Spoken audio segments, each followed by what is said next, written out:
Hello, welcome back.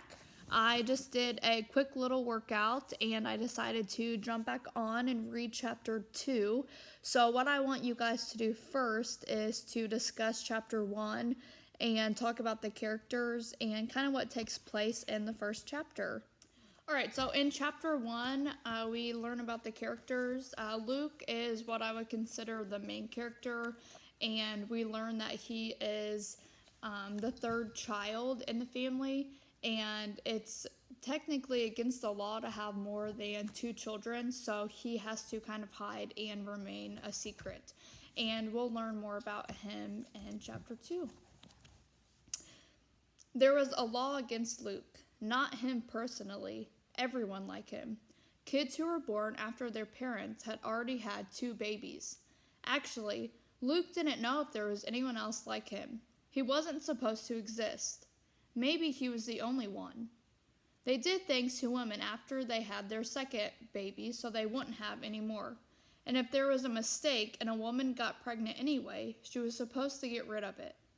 That was how Mother had explained it years ago, the first and only time Luke had asked why he had to hide. He had been 6 years old. Before that, he thought only very little kids had to stay out of sight. He had thought as soon as he was old as Matthew and Mark, he would get to go around like they did, riding to the backfield and even into town with Dad, hanging their heads and arms out the pickup window. He had thought as soon as he got as old as Matthew and Mark, he could play in the front yard and kick the ball out into the road if he wanted. He had thought as soon as he got as old as Matthew and Mark, he could go to school. They complained about it, whining, "Geez, we gotta do homework? And who cares about spelling?" But they also talked about games at recess and friends who shared candy at lunchtime or loaned them pocket knives to carve with. Somehow, Luke never got as old as Matthew and Mark. The day of his 6th birthday, Mother baked a cake, a special one with raspberry jam dripping down the sides. At supper that night, she put 6 candles on top and placed it in front of Luke and said, "Make a wish." Staring at the ring of candles, proud that the number of his years finally made a ring all around the cake, Luke suddenly remembered another cake, another ring of 6 candles, Mark's. He remembered Mark's 6th birthday. He remembered it because even with the cake in front of him, Mark had been whining. "But I want to have a party. Robert Joe had a party on his birthday. He got to have 3 friends over." Mother said, "Shh," and looked from Mark to Luke, saying something with her eyes that Luke didn't understand. Startled by the memory, Luke let out his breath. 2 of his candles flickered, and 1 went out. Matthew and Mark laughed. "You ain't getting that wish," Mark said. "Baby, can't even blow out candles." Luke wanted to cry. He'd forgotten even to make a wish, and if he hadn't been surprised, he would have been able to blow out all 6 of his candles. He knew he could have. And then he would have gotten, he didn't know, a chance to ride to town in the pickup truck, a chance to play in the front yard, a chance to go to school. Instead, all he had was a strange memory that couldn't be right. Surely Luke was thinking about Mark's 7th birthday, or maybe his 8th. Mark couldn't have known Robert Joe when he was 6 because he would have been hiding then, like Luke. Luke thought about it for 3 days. He trailed along behind his mother as she hung wash out on the line, made strawberry preserves, scrubbed the bathroom floor. Several times he started to ask, "How old do I have to be before people can see me?" But something stopped him every time. Finally, on the 4th day, after Dad and Matthew and Mark scraped back their chairs from the breakfast table and headed out to the barn, Luke crouched by the kitchen side window, one he wasn't supposed to look out because people driving by might catch a glimpse of his face. He tilted his head to the side and raised up just enough that his left eye was above the level of the windowsill. He watched Matthew and Mark running in the sunlight, the top of their hog boots thumping against their knees. They were in full sight of the whole world, it seemed, and they didn't care. They were racing to the front door of the barn, not the side one off the backyard like Luke always had to use because it was hidden from the road. Luke turned around and slid to the floor, out of sight. Matthew and Mark never had to hide, did they? He asked. His mother was scrubbing the remains of scrambled eggs out of the skillet.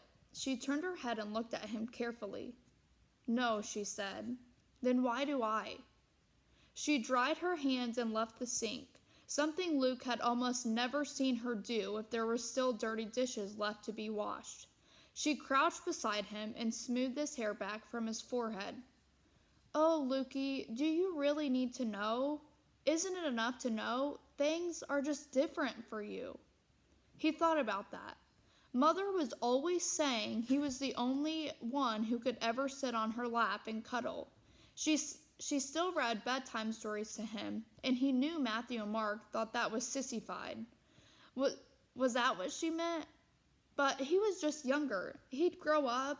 Wouldn't he be like them then?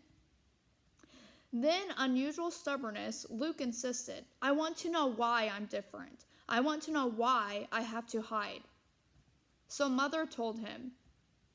Later he wished he'd asked more questions, but at the time it was all he could do was listen to what she told him. He felt like he was drowning in the flow of her words. It just happened, she said. You just happened, and we wanted you.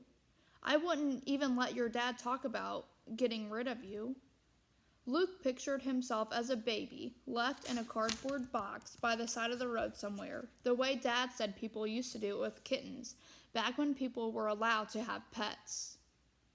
But maybe that wasn't what Mother meant. The population law hadn't been around long then, and I always wanted lots of kids, before I met. Getting pregnant with you was like a miracle. I thought the government would get over their foolishness, maybe even by the time you were born, and then I'd have a new baby to show everyone. But you didn't, Luke managed to say. You hid me. His voice sounded strangely hoarse, like it belonged to someone else. Mother nodded. Once I started showing, I didn't go anywhere. That wasn't hard to do. Where do I go anyway? I let Matthew and Mark leave the farm. I didn't let Matthew and Mark leave the farm for fear they'd say something. I didn't even say anything about you in letters to my mother and sister. I wasn't really scared then. It was just superstition. I didn't want to brag. I thought I'd go to the hospital to give birth. I wasn't going to keep you a secret forever. But then what? Luke asked. Mother wouldn't look at him.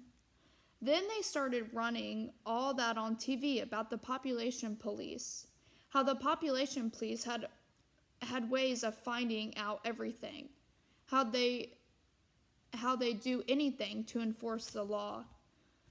Luke glanced toward the hulking television in the living room. He wasn't allowed to watch it.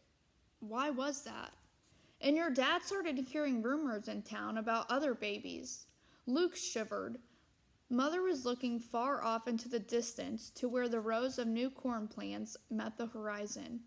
I always wanted a John, too, she said. Matthew, Mark, Luke, and John. Bless the bed that I lie on. But then I thank the Lord that I have you at least, and it's worked out, the hiding, hasn't it? The smile she offered him was wobbly. He felt he had to help her. Yes, he said. And somehow, after that, he didn't mind hiding so much anymore. Who wanted to meet strangers anyway? He wanted to go to school where, if Matthew and Mark were to be believed, the teachers yelled and the other boys would double-cross you if you didn't watch out. He was special. He was secret. He belonged at home. Home, where his mother always let him have the first piece of apple pie because he was there and the other boys were away. Home, where he could cradle the new baby pigs in the barn, climb the trees at the edge of the woods, throw snowballs at the posts of the clothesline. Home, where the backyard always beckoned, always safe and protected by the house and the barn and the woods, until they took the woods away. All right, so that was chapter 2. I want you guys to talk about the relationship that you feel like Luke and his mother have, and how the relationship between Luke and his mom is different from the relationship that you think Matthew and Mark have with their mom. And tune in for chapter 3.